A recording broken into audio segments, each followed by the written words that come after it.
What are emotional types? Hi, my name is Doug Knoll. I'm a speaker, teacher, author, and peacemaker. I've dedicated my life to understanding human conflict, and I've learned that emotional competency is the path to peace and happiness for every person. I've developed a new website, empath.help, to provide resources for highly sensitive empaths. And it's a place for the non-empathic to be trained in empathic skills. In a few minutes, I'm going to talk about why some emotional types are so effective.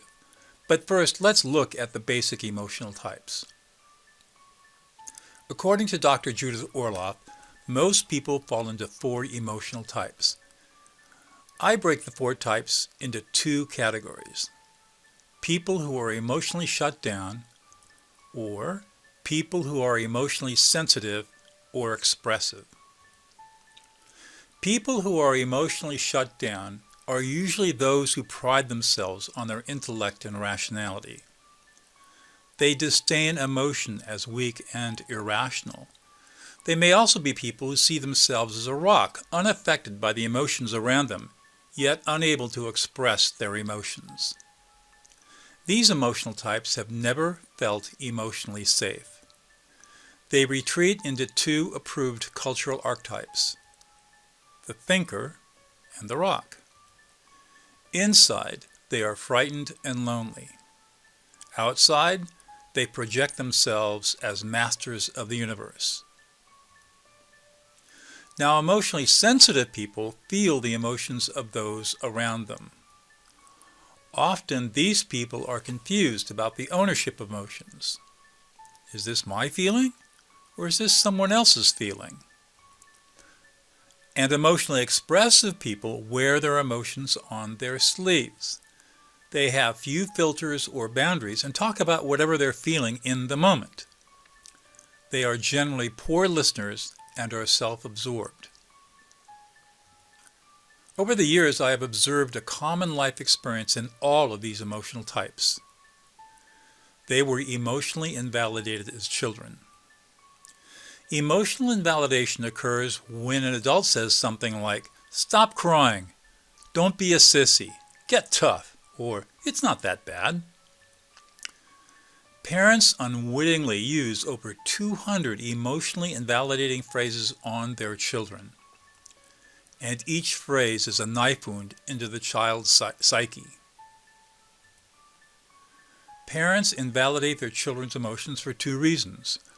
First, emotional invalidation is what they know because their parents and grandparents invalidated them. The cycle of emotional invalidation has been passed down from generation to generation for millennia. Western culture, which finds emotions to be weak and evil, implicitly approves of emotional invalidation. Hence, emotional invalidation is insidious and pervasive. Second, parents, being emotionally incompetent because of their emotional invalidation as children, experience anxiety over their children's emotions. They unconsciously need to soothe their own anxiety. Their brains, desiring to do anything to stop the anxiety, enter into a perverse logic that says, "Stop the child's emotions and you will feel better." The effect of this has been that the intellect and the rock were invalidated to such a degree that they retreat inside themselves. They hide behind the wall of rationality or a stiff upper lip, claiming that emotionality is weak. Sadly, they are weakened by their emotional incompetency. The 2 other emotional types, the emotionally sensitive and the emotional gusher, likewise suffered invalidation. The emotionally sensitive person was probably born that way. I have witnessed hundreds of people who tell of the horrors of being a sensitive child in a family of thinkers and rocks. The gusher probably adapted to emotional invalidation by getting rid of feelings as quickly as possible. What makes some emotional types so effective? Remember, I said I'd get to this. Most emotional types suffer from some dysfunction, but a few are incredibly effective. On any emotional intelligence scale, they score off the chart. Their lives are happy and successful. And the major difference between emotional types that suffer and those that succeed is emotional competency. Well, what is emotional competency? You no doubt heard the term emotional intelligence, but probably have not heard about emotional competency.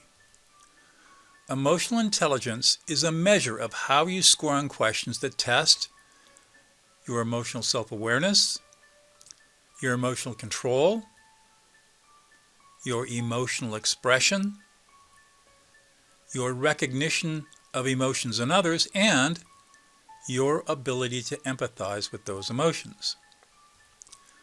Emotional intelligence is not a skill, it is a measure of a set of skills. Those skills are collectively called emotional competency. When you are emotionally competent, you have high emotional intelligence. When you have low emotional competency, you have low emotional intelligence. How can you learn emotional competency? Unless blessed with parents that were emotionally competent, developing emotional competency is not natural nor intuitive for adults. However, you can learn emotional competency no matter how deeply you were hurt in childhood. The basic skill is learning how to listen and reflect back the emotions of others. I wrote about the discovery of this basic skill in my fourth book, De-Escalate: How to Calm an Angry Person in 90 Seconds or Less. As you learn to listen and reflect back the emotions, you become aware of your own emotions. When you learn how to reflect your own emotions back to yourself, you gain control. You become emotionally competent. Emotional types can heal when they learn to be emotionally competent. The thinker becomes a wise sage. The rock becomes a pillar of strength grounded in deep compassion. The emotionally sensitive becomes a deep healer. And the gusher experiences emotions in a co-creative way. Do you find this interesting? If so, leave your comments below and ask questions if you need to. And if you like this video, give it a thumbs up and subscribe to the channel. In my next video, I will talk about the opposite of empath.